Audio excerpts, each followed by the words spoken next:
Né, a negociação com o jogador, o Flamengo foi primeiro no jogador, mas houve a liberação da Roma. É só o entrave financeiro ou existe alguma questão com a equipe que ele está emprestado também para essa liberação? Isso já passou?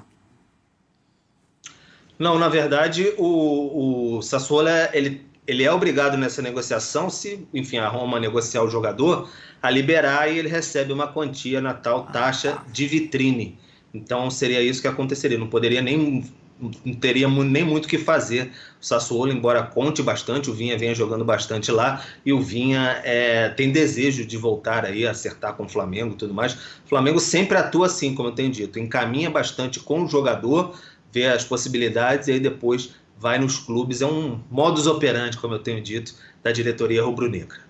Sim, perfeito, porque facilita a negociação, né? Tá bom, Pedro, vou te liberar. Um beijo para você, boa sequência aí de Natal. A gente volta a conversar amanhã, porque com certeza vai ter novidade nesse Flamengo. Vou jogar para cá para os amigos e aí eu acho que tem algumas questões, né? Se vocês quiserem começar agora pelo De La Cruz anunciado, acho que a gente debateu muito no momento anterior à contratação a possibilidade de jogar junto com a Arrascaeta, a questão de quando a seleção uruguaia fizer a sua convocação de perder muitos jogadores, e o Vinha chegando é mais um desses jogadores uruguaios. Então, assim, é óbvio que a torcida do Flamengo está feliz com essa contratação, mas acho que querendo entender essa dinâmica, Eugênio, de como ele vai se encaixar no clube e no time, custando 16 milhões de dólares, eu não imagino que ele vá sentar no banco de reservas. Eu também não. Eu acho que, primeiro, o que salta aos olhos é o nível de contratação do Flamengo, né? É o nível de excelência da contratação do clube, que é o que tem mais dinheiro para investir no futebol brasileiro. Então, ele não vai buscar qualquer um. Ele vai buscar jogadores testados e aprovados e que são praticamente certeza de bom retorno técnico. É claro que pode acontecer diferente disso, mas são jogadores que já mostraram tudo o que podem fazer e que têm ainda muita lenha para queimar, não são veteranos. O De La Cruz é um caso como esse. Então, é um Papai Noel de família rica que vem com aquele saco pesado de presentes caríssimos. O De La Cruz, ele não chega para ser reserva no Flamengo. Vamos imaginar que na seleção uruguaia ele é o titular do Arrascaeta. Normalmente o Arrascaeta, quando tem entrado agora nesse ciclo do Marcelo Bielsa, entra no lugar do De La Cruz. Sim. Então, já começa por aí. Se ele é titular do Arrascaeta na seleção, no clube, mas vai tirar o Arrascaeta? Acho que também não. Aí é questão de encontrar um encaixe para que os dois possam ser usados. O Arrascaeta, o De La Cruz, quando começou, ele jogava mais aberto, fazia muito lado de campo. Central, sim. Ele era um jogador do 1 contra 1, de drible, de partir para cima. Só que, com o passar dos anos, ele agora já mais experiente, e sob a batuta do grande técnico do River, o Marcelo Gallardo, ele foi aprendendo a ser um jogador mais versátil. Então, o De La Cruz hoje... De modelo de jogo, a coisa dos dois pontas abertos. Se o De La Cruz entrar nesse time, eu vejo uma modificação desse sistema de jogo. Porque eu não acredito, posso estar enganada, mas eu não acredito, por exemplo, que ele tire o Gerson, tire um segundo homem de meio campo, perdendo um pouco dessa marcação, ainda que com laterais que fiquem um pouco mais. Eu não acredito nele deixando 4-1-4-1. Ele já jogou assim em outro clube, costumou dar certo, né? Jogou assim, Dani? E eu fiquei prestando bastante atenção no que o Eugênio dizia. Eu concordo com o senhor sobre todas as questões de desenvolvimento do De La Cruz dentro do River Plate, do aumento da compreensão de jogo e da quantidade de funções que ele faz. E quando você fala de um segundo jogador de meio de campo, tem muito a ver com o sem a bola, que o Arrascaeta não tem. Fato. Arrascaeta não tem o sem a bola. Arrascaeta desequilibra com a bola. Sem a bola, ele é um jogador, no máximo, comum, né? E ele vai ter um líder, um técnico que gosta muito de time, que jogue com a bola e que saiba jogar muito sem bola. Onde recuperar a bola? Como recuperar a bola? Em qual setor do campo? Com qual ideia de jogo? E aí eu fiquei prestando atenção, repito de novo no que o Eugênio disse, alguém tem que sair, tem que ver quem sai. Aí ficou fácil, né, Eugênio? Tem que ver quem sai, é fácil, né? Eu acho o seguinte, exatamente por ser um jogador com mais virtudes, eventualmente o Arrascaeta pode ir para o banco, de acordo com o adversário. Acho também, como você disse, que o De La Cruz jogando no início da carreira mais aberto pode ser uma escolha do Tite, porque o Arrascaeta joga por dentro, o De La Cruz recompõe pelo lado. O De La Cruz sem a bola não é um exímio marcador, mas é um bom marcador. Recompõe por um lado, joga com um jogador de velocidade do outro lado, aí joga com o Gerson e Pulgar pelo meio, projetando o atual elenco, aí o Arrascaeta joga, sem nenhum problema, né? Ou ele pode até, desculpa te interromper, tentar retomar um pouco do que o Dorival fez. Losango? Losango no meio, com o Pulgar, De La Cruz, Gerson, Arrascaeta, trazendo um pouco mais o Cebolinha, mais para dentro, com o Pedro. Pode ser também um 4-4-2 losango. Bom, aí já não temos o Bruno Henrique no time, né? Então... Não, o Bruno Henrique já perdeu o lugar para o Cebolinha, na minha visão. Termina o ano com ele na reserva. Sim, é um fato. No sistema de jogo que estava sendo feito, eu acho que tem muito a ver com isso que o Birner coloca também, porque o Bruno Henrique não tem a característica de voltar para marcar sem a bola como o Cebolinha tem. Ele faz isso com mais facilidade. E isso foi, como o Birner vinha falando, né? O Tite privilegiou o Cebolinha também por isso. Não só por isso, porque ele quer um jogador que ajude no momento sem a bola, que é fundamental. Sim. E agora pensando nas outras possibilidades de contratação desse Flamengo, né? A gente está falando de um lateral esquerdo, o Vinha, tem o Ayrton Lucas, mas o Felipe se aposentou. E o Léo Ortiz, que é um zagueiro, o Flamengo tem ali a sua dupla de zaga titular, né? Acabou se firmando o Fabrício Bruno e o Léo Pereira em algum tempo já para cá, não foi nem o Tite que trouxe isso. Qual que deve ser a prioridade em termos de negociação? Não que o Flamengo precise escolher, né? Acho que até tem dinheiro e barganha para trazer os dois, mas eu acho que assim, eu priorizaria, gastaria as minhas forças na lateral esquerda. Eu também. Posição carente no futebol brasileiro, difícil de ter um jogador que consiga marcar e apoiar. O Ayrton Lucas até foi bem no começo da temporada, em alguns meses no apoio, com um time mal, na marcação ele fica devendo muito. É um jogador que o Tite pode desenvolver na marcação, ele pode aprender a marcar, né? Você não ensina o jogador a se tornar um exímio driblador, mas você ensina o jogador a tomar decisões, a se posicionar, a marcar, a cercar. Isso são coisas que um treinador pode ensinar. Só que não dá para um time tão caro, você falou que tem o da família rica, né, na hora de contratar, da família rica, ficar tendo que fazer adaptações quando você tem dinheiro para investir. Então, eu acho que o Flamengo precisa de um lateral esquerdo. Eu acho que o Vinha chega ali como um jogador para o nível sul-americano que marca muito bem, que tem qualidade no apoio, que tem rodagem, que já passagem na Europa, que trabalhou com o Abel, que ajuda muito também, com ideias de jogo diferentes, com as quais ele se adaptou. Né, que hoje no Uruguai, por exemplo, tem um treinador muito agressivo, né, que exige dele uma marcação muito bem encaixada em saída de bola com pressão individual às vezes. Chegou a jogar até como zagueiro já com o Bielsa. E chegou a jogar como zagueiro com o Bielsa, ou seja, assim, não tem que pensar qual deles contratar, mas se o Léo Ortiz vier, ele também agrega muito. Velocidade, saída de bola, a opção do treinador marcar mais alto, ou seja, são dois grandes reforços se ambos vierem, mas se eu tivesse que escolher um deles, eu acho que o Vinha é mais importante. Até por essa característica que você lembrou na seleção e no próprio Palmeiras, né? Não foi com muita frequência, mas ele cansou de fechar a linha de terceiro zagueiro ali pelo lado esquerdo do campo com o próprio Abel. Porque o Abel trabalha muito em cima disso, né? Desde que chegou. Aqui nessa reta final agora ele passou a colocar 3 zagueiros de ofício, liberando os alas. Mas ele sempre segurou um dos laterais e liberou o outro. Desde que chegou ele fez isso, né? Quando o time saía, um lateral ficava montando uma linha de 3 ali. E o Vinha fez esse papel algumas vezes, em outras ele foi liberado para subir o ataque, o lateral direito ficava. É um jogador, como foi dito aqui pelo Birner, que tem essa leitura mais tática que vem da base dele, né? O Uruguai trabalha muito taticamente falando, né? Mas teve a experiência dele com o Abel, que com certeza agregou ideias, agregou visões para ele. E essa passagem na Europa, com o Mourinho, trabalhou com o Mourinho. E agora no Sassuolo, que é um clube que tem sempre também um plano tático diferenciado, para lembrar uma palavra que o Rodrigo Bueno gosta muito de usar. Então, eu acho que, assim, repito, mostra que o Flamengo joga muito pesado no mercado. Muito. Muito pesado no mercado. São jogadores de muito peso para a realidade do futebol brasileiro, né? Tem sempre que estabelecer porque o Vinha, por exemplo, lá na Itália não decolou. Sim. Mas aqui ele é um jogador que é do primeiro nível para a posição dele. Então, acho também, não ouvi o Tite falando sobre isso, mas tem falado aqui de manhã, que o Flamengo deve pensar nessa temporada em fazer algo que não fez na outra, que é separar 2 times. E ele está tendo quantidade para isso. Para quando a coisa apertar, o Flamengo tem sofrido invariavelmente em meses finais de temporada com desgaste absurdo do elenco.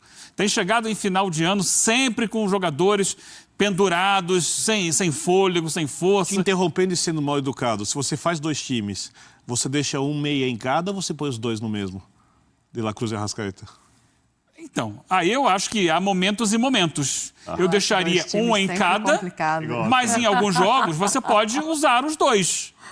Há jogos que demandam isso. Mas você dividiria 2 times, assim, efetivamente? Tipo assim, esse time vai jogar a Copa do Brasil e a Libertadores, dando um exemplo, Palmeiras tá? do Filipão, esse time o vai jogar o Dorival mata-mata fez e isso esse no time vai Flamengo. jogar o brasileiro? O Dorival fez isso no Flamengo. Mas com peças que se repetiam, né? Eu acho que a espinha Uma ou dorsal outra. era repetida. Uma ou outra se repetia. A base do time reserva era diferente da base do time titular. E aí, em alguns momentos, se cobrou que ele usasse mais titulares no Campeonato Brasileiro e ele rejeitou. Em algumas partidas específicas, anotar aquela do Palmeiras. Desculpa, Eugênio, mas esse é meu ponto, porque a torcida ela nunca compreende muito essa coisa de 2 times, um tão importante quanto o outro. Ela acaba olhando, o time titular é esse e o reserva está naquela competição que não está sendo priorizada. Tá, mas imagina se você monta um time do Flamengo, vamos lá, para disputar um Campeonato Brasileiro com jogadores que hoje, teoricamente, seriam reservas. Vamos lá. Matheus Cunha ou Santos no gol. Mateuzinho ou Wesley na lateral direita. Aí você pode ter o Pablo e o Léo Pereira na zaga. Você está colocando o Léo Pereira de reserva do Ortiz já? Se vier o Léo Ortiz. Rapaz. Aí, vamos dizer, o Ayrton Lucas na lateral esquerda, se vier o Vinha. O meio-campo com o Thiago Maia, com Everton Ribeiro, com Arrascaeta. Colocou a Arrascaeta na reserva Não, também. eu tô achando Tô colocando aqui. Eu tô só ouvindo aqui. Porque você me disse aqui, que na cabeça do Tite, Birner, o De La Cruz, ele faz sem a bola uma função a mais do que o Arrascaeta. E você concordou? Concordei. Então, se for assim, com o Arrascaeta, com o Gabigol, com o Bruno Henrique e mais um para completar o time, para jogar um Campeonato Brasileiro, você vai olhar para esse time e falar assim, esse é o time reserva ou esse é o time do Flamengo do Campeonato Brasileiro? E esse é um time para ganhar Campeonato Brasileiro. Ou não?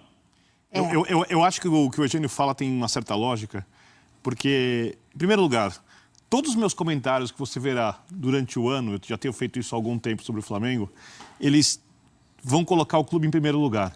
Então, se o De La Cruz chegar e, por acaso, tiver um problema de adaptação e tiver um jogo grande, o lugar do De La Cruz é o banco. Não importa se ele custou 16 milhões de euros, Perfeito, 76 milhões de euros, 550 milhões de euros. Importa quem pode render mais para a equipe naquele momento. Porém, o Flamengo tem um elenco que a gente sabe com alguns problemas gerados por coisas boas que foram mal administrados. Ou seja, jogadores multicampeões, enormes, históricos, já não mais na melhor fase de suas carreiras, alguns deles, que têm as suas vaidades. Os seus egos são seres humanos, são pessoas. Não dá para olhar como personagem que você aperta o botãozinho e muda. São pessoas. Claro.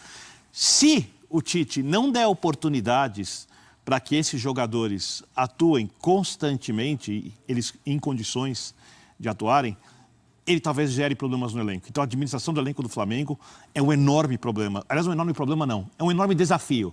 Administrar, não para o time não ter as brigas que teve esse ano, porque isso aqui é uma loucura o que aconteceu esse ano. Para o time conseguir tirar o melhor de seus jogadores. E o jogador que está, por exemplo, numa das equipes, ele pode eventualmente ganhar posição na outra equipe. O treinador pode olhar, por exemplo, um jogo de Libertadores contra o Palmeiras e achar, por exemplo, que você precisa rechear um pouco mais no meio de campo ou abrir mais a equipe com um jogo de velocidade, um jogo mais posicional, e ele pode eventualmente tirar um jogador de um time, colocar no outro e tal, e ele tem que administrar essa situação. Se ele, por acaso, como o Tite quase sempre fez na carreira, ou sempre fez na carreira em clube, tiver um time base, né, e mexer muito pouco nessa equipe, a chance de você ter insatisfação dos jogadores históricos é muito maior. Sim. É muito maior. Sim. Já é o que aconteceu com o Gabriel nessa temporada. E o Tite nunca teve o elenco desse nível na temporada. Ele teve o time titular de nível muito alto no Corinthians em 2015, mas ele nunca teve um elenco com reservas desse nível, ou seja, também é um desafio para esse treinador experimentado de Copa do Mundo, de título de Libertadores, brasileiro, mundial. Exigiu o Grêmio, o Corinthians em nível muito alto, passou por outras equipes, algumas não tão bem, outras não, se tornou um treinador enorme. Para mim, é o melhor treinador do futebol brasileiro, dos brasileiros que estão aqui. É um desafio para ele também. Como ele vai lidar com esse desafio? O que o Eugênio propõe eu acho que, em princípio, parece a solução mais inteligente, mas ele lá dentro que tem que tomar essas decisões. Só para... Daqui a pouco a gente vai falar aqui de Caio Paulista. O contrato dele não foi renovado com o São Paulo, né? Que iria comprá-lo do Fluminense. Os direitos ainda pertencem ao Fluminense, mas o Palmeiras agora está interessado. A gente olha Vinha e Léo Ortiz e coloca no que seria, em tese, o time principal, né? Até a compreensão de que os dois times seriam igualmente importantes.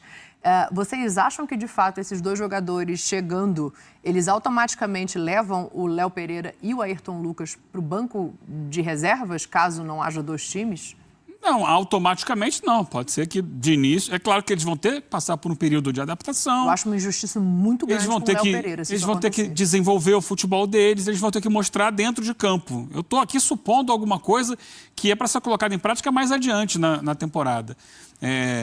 Porque pode ser também montar esse time reserva colocando esses jogadores, que seria um peso praticamente igual. Você pode montar uma defesa com Léo Ortiz e Pablo, e com o Vinha na lateral esquerda e manter os outros como titulares. Eu estou só dando um exemplo do tamanho do elenco e da força que ele tem para montar duas equipes igualmente competitivas.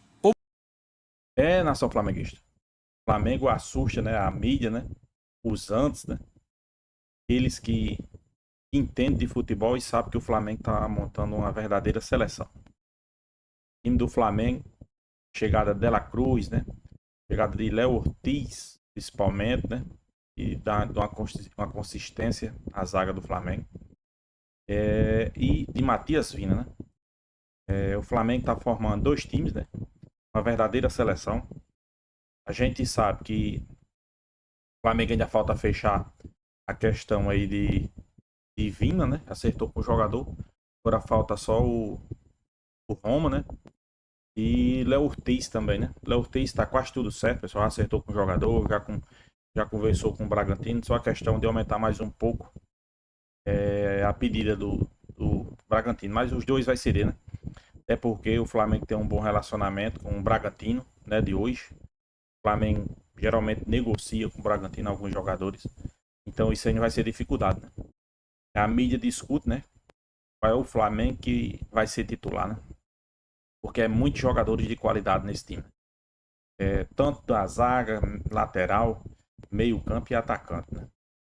Eu acho que se discute até a questão de jogar com dois times, né? Um no Campeonato Brasileiro e um nas Copas, né? Como fez Dorival Júnior. Mas naquela época o Dorival Júnior não tinha a mesma qualidade que tem o elenco do Flamengo hoje, né? E o Flamengo, eu acho que o Flamengo entra como favorito em todas as competições. Dela Cruz, anunciado, né? Um jogador que joga em várias funções, né? No campo. Primeiro volante, segundo volante, ponta meia, ponta. Então, para você ter noção, pessoal, Arrascaeta é banco. É banco de Dela Cruz na seleção uruguaia, né? E Elsa geralmente coloca Arrascaeta justamente do canto de Dela Cruz, né? Então ele entende que Dela Cruz é titular, né? Eu acho que dá para jogar com os dois, né? Vamos ver como é que Tite prepara esse time.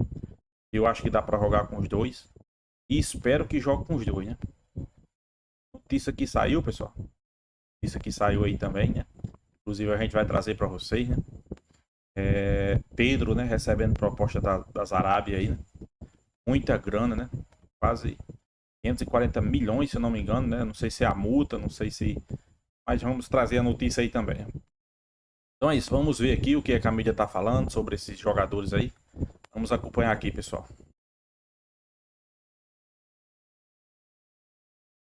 O que é que diz especialista sobre a denúncia do Gabigol, né? Acho que essa denúncia aí, pessoal, não vai levar a nada, né? Vai ter nenhum problema, Gabigol. Até porque ele fez o exame, né? E não deu nada, né? E ruim se ele não tivesse feito o exame, né? Aí sim, né? Poderia ocasionar aí uma possível suspensão dos jogadores até por 5 anos, se eu não me engano. Mas Gabigol só botou... De alguma maneira, eu não sei como foi que ele quis dificultar. Ele quis dificultar aí o procedimento médico, né? E foi denunciado, mas isso aí eu acho que nada demais, né? Vamos lá. 540 milhões. Valor da multa. Arábia vem buscar Pedro do Flamengo. A informação aí, né? Que Pedro pode deixar o Flamengo, né? Os árabes tá disposto a pagar a multa, né? Eu acho que se pagar a multa não tem muito o que fazer. É a mesma coisa que o Flamengo fez com o River Plate, né? Pagou a multa, né? E não tem muito o que fazer não, pessoal. Pagando a multa, né? Leva o jogador. Agora é muita grana, viu, pessoal? É muita grana, né? 540 milhões de reais, né? Que De La Cruz pode entrar em uma lista celeste de estrangeiros no Flamengo, pelo Flamengo, né? Grandes jogadores no Flamengo, né? Principalmente uruguaios. E ele pode entrar nessa lista aí, né, pessoal? Sabe o que falta para acertar a contratação? Léo Ortiz, né? Falta pouco, pessoal. Falta pouco. Eu acho que o Flamengo vai anunciar aí nas próximas horas Léo Ortiz, né? E eu não canso de dizer aqui que é um jogador de alto nível, né? Inclusive foi oferecido outro zagueiro ao Flamengo aí. Se eu não me engano é Félix Torres, né? Uruguaio. Uruguai não, é equatoriano da seleção do Equador. Mas o Flamengo não quis, né? Porque sabe que vai contratar Léo Ortiz. O jogador já deixou bem claro para o Bragantino que quer jogar no Flamengo. Então eu não vejo dificuldade, né? Deixa aí a opinião de vocês aí. O que é que vocês acham de Léo Ortiz? Para mim é o melhor zagueiro do último Campeonato Brasileiro, né? Muitos dizem que é um jogador, pelo menos da minha visão, um jogador que tem qualidade de sair de bola, marca bem, tem um bom passe, né? Você sabe que quando esses times jogam com o Flamengo, a maioria das vezes a criação começa da zaga, né?